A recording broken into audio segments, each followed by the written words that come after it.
Жылыңыз құтты болсын.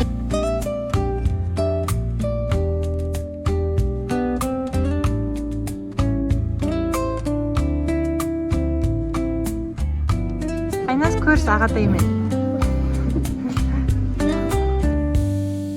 Cobblestones glisten. Ауызашардан кейін достарымызбен жиналды, кафеге келді. Қазір көрсейінде жатыр достар. Дейсін. Иә, Орынбек как раз вақтадан келді. Бір жастарың менді. Үш рет құшақтасасыңдар. Иә. Ал. Жоқ, олай емес қой. Мыналар точно батыстықтар ма? Барлықтарыңызға сәлем. Бүгін Төркінім жаққа көрсуге бара жатырмыз. Сыйлықтарымызды алып алдық, заттарымызды тиеп алдық. Менің де қолымда Айназың киімдері, перекосы бар. Берса, жолға шығайын деп жатырмыз. Осындай сырға тағып алдым, қазақы нақышта. Күн күшті болып тұр, күн шуақты болып. Көкөніспен неге? Жемшілік. Атаны ежағына қарай жақындап қалды. Қазір осындай әдемі коробкаге дүкеннен сатып алған жеміс-жидектерімізді салып, әдемі қылып сыйлайтын боламыз. Көріске бара жатырмыз.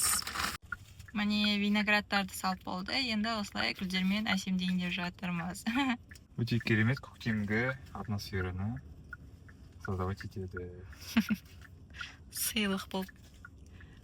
Жүрек қаптамасында. Все, мына. Все әдемі. Енді несін крышкасын жаба көрсет.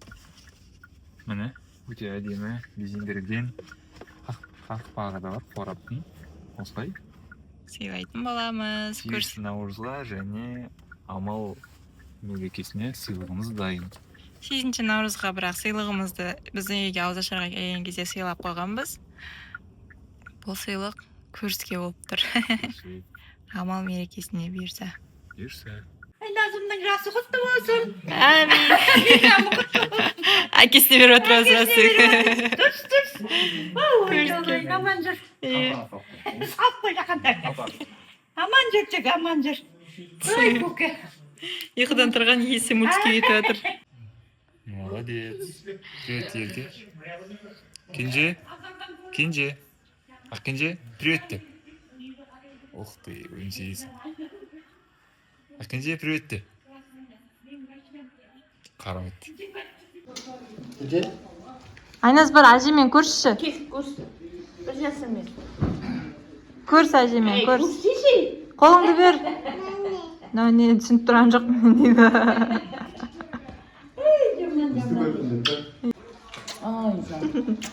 Бір жасымен. Қазақша киінген апалы сіңілілер.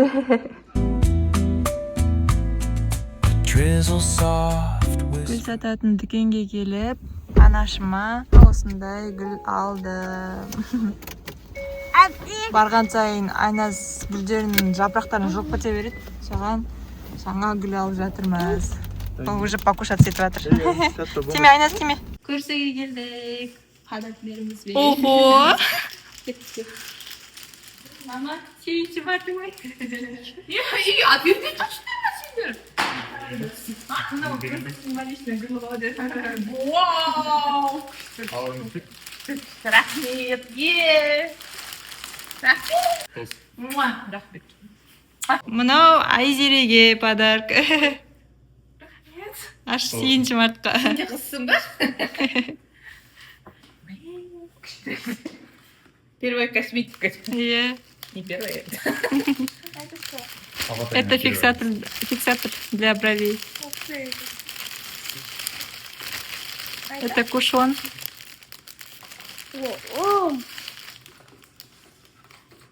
Ой, Нани! Белько. И блеск для губ. С праздниками. Все, бір жағынан көрші білік деп.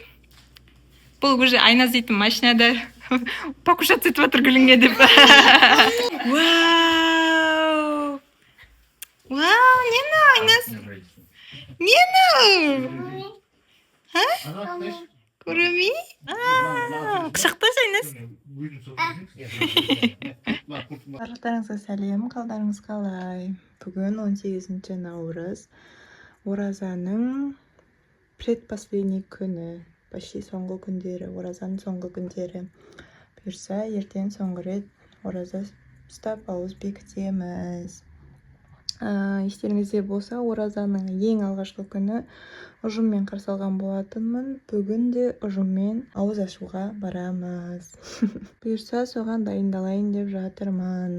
Суға түсіп алдым, шашымды кептірдім. Енді шашымды тікіретейін деп осылай жинап алып жатырмын. Осылай влог көріп отырып, шашымды тікіретіп алдым. Кішкентай штативім сынып қалды, үлкен штативті шығарғым келмеді. Сол үшін шашымды қалай тікіретіп жатқанымды түсірген жоқпын. Бірақ результат осындай. Осы жалпы шашы бұйра қыздар тікірете алмай жүреді, шашы тіке қыздар бұйралата алмай жүреді ғой. Шашым тіке болған ұнайды. YouTube көріп отырып, тез-тез жасап алдым. YouTube'тан Дамская комната дегенді білетін болсаңыздар, сондағы ол мекеннің видео влогтарын көріп отырдым, соңғы шыққан влогын көріп отырдым. Сіздер де сол қыздарды қарайсыздар ма? Жалпы YouTube'тан кімдерді қарайсыздар? Менің влогтарым сіздерге ұнайды ма? Жалпы неге менің каналыма подписаться етпей қарай бересіздер? Соған ренжулімін дейсің. Статистика бойынша мені біршама адам подписаться етпей қарайды екен. Подписаться етіп қойыңыздар шеш. Қазақша контентті қолдап. Лайк басуды да ұмытпаңыздар. Бұл менің YouTube блогымды продвигать етуге жақсы көмектеседі. Комментарийді да қорықпай жаза беріңіздер. Сұрақтарыңыз болса, барлығына жауап беруге дайынмын. Жалпы өзімді блогермін деп есептемеймін. Азғантай подписчиктерім бар. YouTube'ды жалпы өзіме естелік қалдыру үшін бастаған болатынмын. Енді ақша табу жағы болатын болса, олда да плюс қой деп 1000 подписчикке жету арманым болып жүр. Жалпы монетизация 1000 подписчикке жиналғанда, 1000 подписчик жиналғанда қосылады екен. Сол үшін мені қолдап қойыңыздар. Соңғы күндері видеоблог түсіруге мүлдем мотивациям болмай қалды. Оған бір себептері бар әрине. Бірақ сонда да өзімнің естелігім, өзімнің күнделігім ретінде түсіріп жүргенім есіме түсіріп, видеоблогты түсіруді тоқтатпай жүрмін. Бірақ просмотрлар аз болып қалса, көңіл күйім түсіп кететіні рас енді. Сосын өзімді қамшылап аламын. Әжерке, сен ол үшін түсіріп жатырған жоқсың деп. Өйткені кейде өзімнің влогтарымды көріп отырып, қатты қуанам. Менде осындай күндер болған екен ғой, мен осылай жүрген екенмін ғой, қызым осылай қыттай болған екен ғой, осылай өсіп жатыр екен ғой деп. Бір жағынан кейде қызым мазасыз болған кезде, әлде менің қолым босамай жатырса, мен осы влогтарымды қосып қоямын қызыма. Әке, ананы қосшы деп жүреді өзі маған.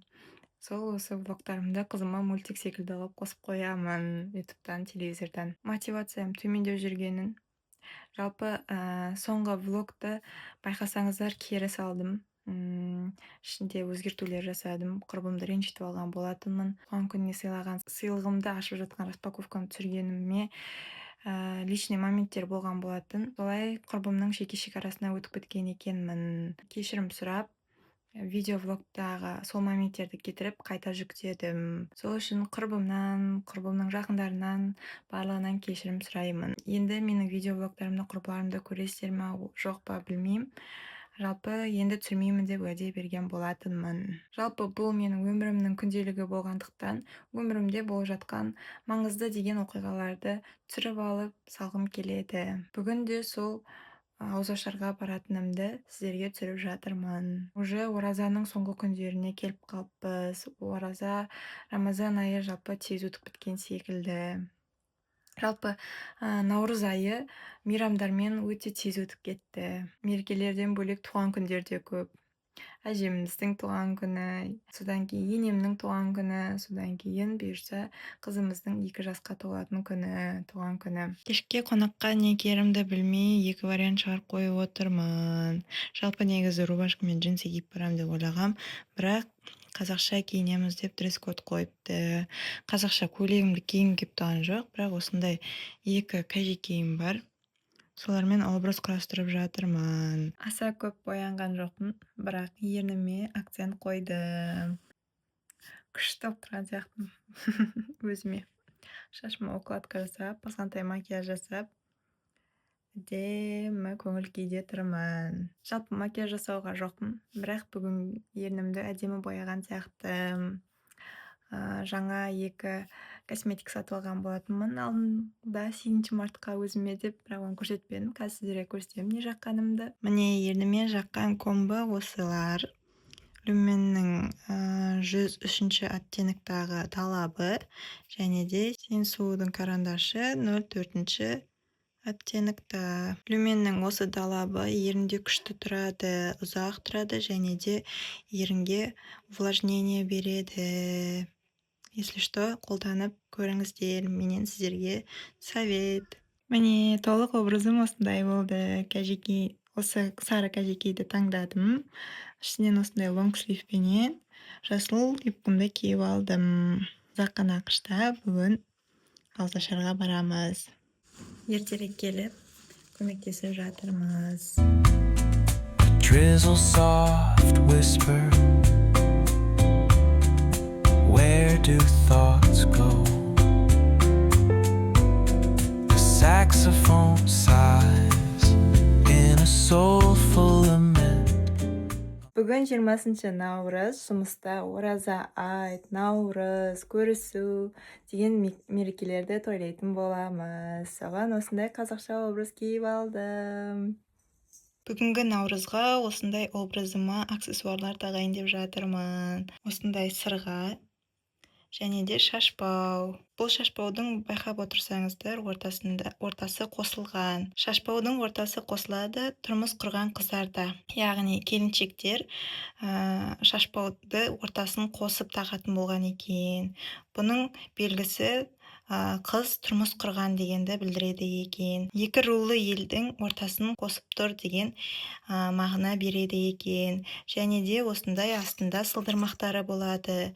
Нағыз қазақы шашбаулардың салмағы өте үлкен болған, грамдары үлкен болған. Себебі қыз бойын тік ұстап жүру үшін. Сосын осылай сыңғырлайды. Байқасаңыздар, мынаның барлығы сыңғырлайды. Бұндай дауысты естісе, қыздар келе жатқанын білдіретін болған. Жалпы қыздарда бұл дауысты естіген кезде бойын тіктеп ұстауды ұмытпасын дегенді білдіретін болған екен. Айда жылда бір шаратын болғасын. Кішкене қарайып қалыпты. Тұрмыс құрған әзірде алған болатынмын. Осы сырғамды тақтым. Енді современный келім сағатын тағып олдым, бірақ осында шашбауым да бар.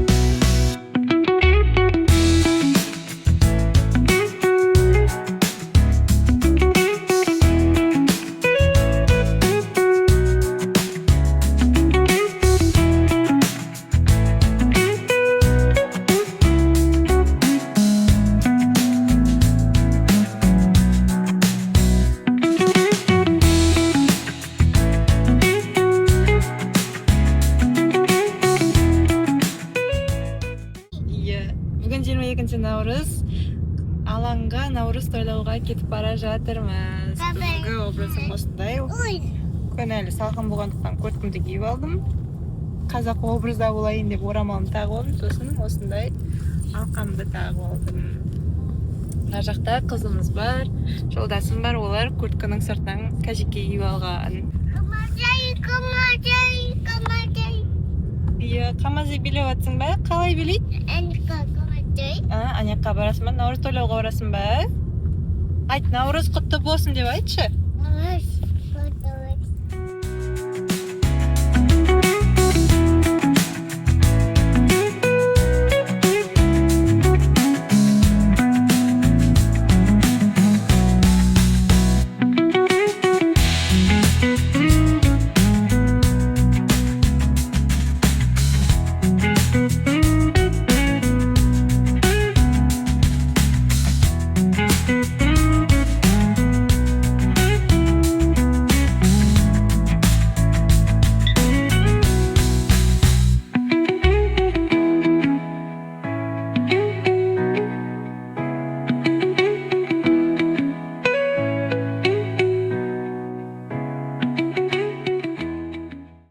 15 Navruz qonaq kutib жатырмыз.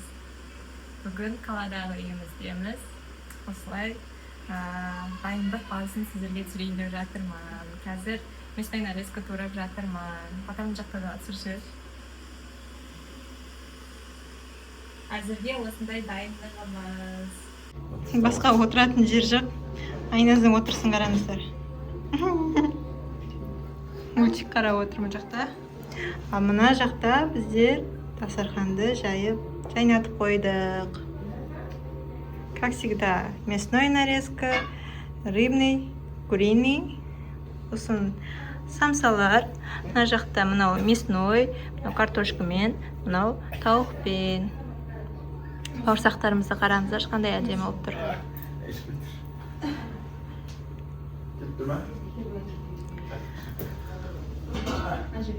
Сосын осы жерде мен пісірген пирогтар. Шоколадный пирог және де сүзбе қосылған пирог.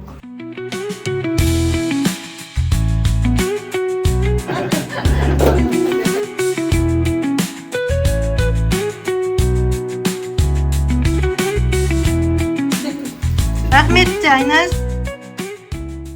Қонақтарға уже ет асымызды бердік. Енді ыдыстарын жуып жатырмын. Қазір ыдыстарды жуып қашайын деп отырмын.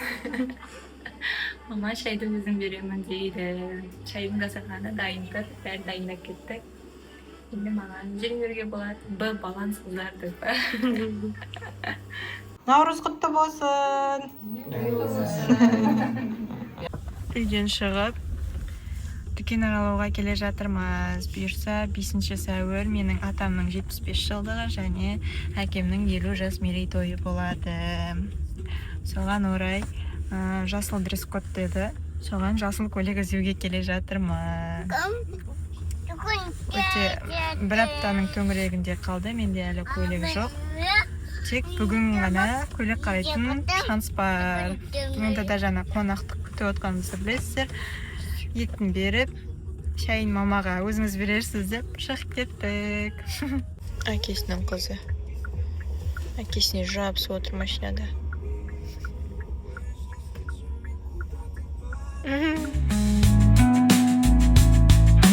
Қырғын очередь тұрып, выдрингтің мороженое жеп көрейін деп жатырмыз. Көйлек таба алмай. Мороженое жейдік. Мороженое жейдік. Петринке кіріп, мороженое сатып алып, машинада жеп отырмыз. Енді басқа дүкендерден іздеп көремін. Именно жасыл түс дегеннен кейін жасыл түсті нәрсе таба алмай жатырмын. Собой балық екмекті алып, набережкаға келе жатырмыз. Қазір машинаны қойып қойдық. Мынау біздің Атыраудың набережкасы. Осындай фри, луковые кольца, осындай сырные палочки бар. Жуа ғой, Айназ. Жуа. Мән, фри берем, мән. Фри, мән, фри. Фри. Мән, фри.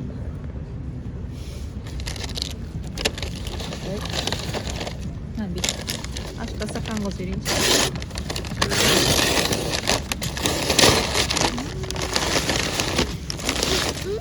Şimdi екі соус тұрғап. Dönör mü? Dönör. Екі луковые палочки, екі сырные палочки. Міне.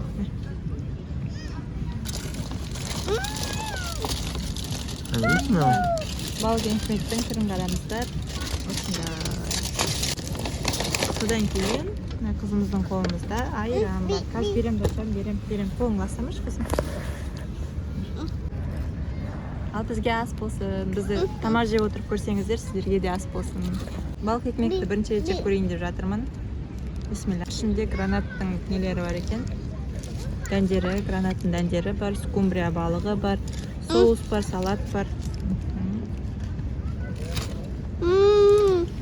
Дәмді. Қызым. Көрдіңіздер ма? Мына қыздың бір жеріне мүлдем тыным жоқ. Бір жерден бір секундта тұра алмайды ғой. Міне көрдіңіздер ма? Тек осының артынан жүгіріп жүрміз. бір керім болып тамақ жей қояқ десек те іше алмадық қой. Әйтеуір әкесі коляска әкеліп отырғызып қойдық. Айыпсе бір жеріне мүлдем тыным жоқ. Төменге қарай шауып кетіп, мына жерге келіп, үстіне мініп түсіп, ентігіп қалдым. Сіздерге Атыраудың әдемі көрінісін көрсетіп жіберейін. Жаңа балық экмектің дәмін көрдік. На любителей екен, балықтың кәдімгі дәмі шықтырады. Бірақ бір жеуге болады екен. Содан кейін осындай шай алдық, гранатовый. Айлақ деген кофейняда мына жерде.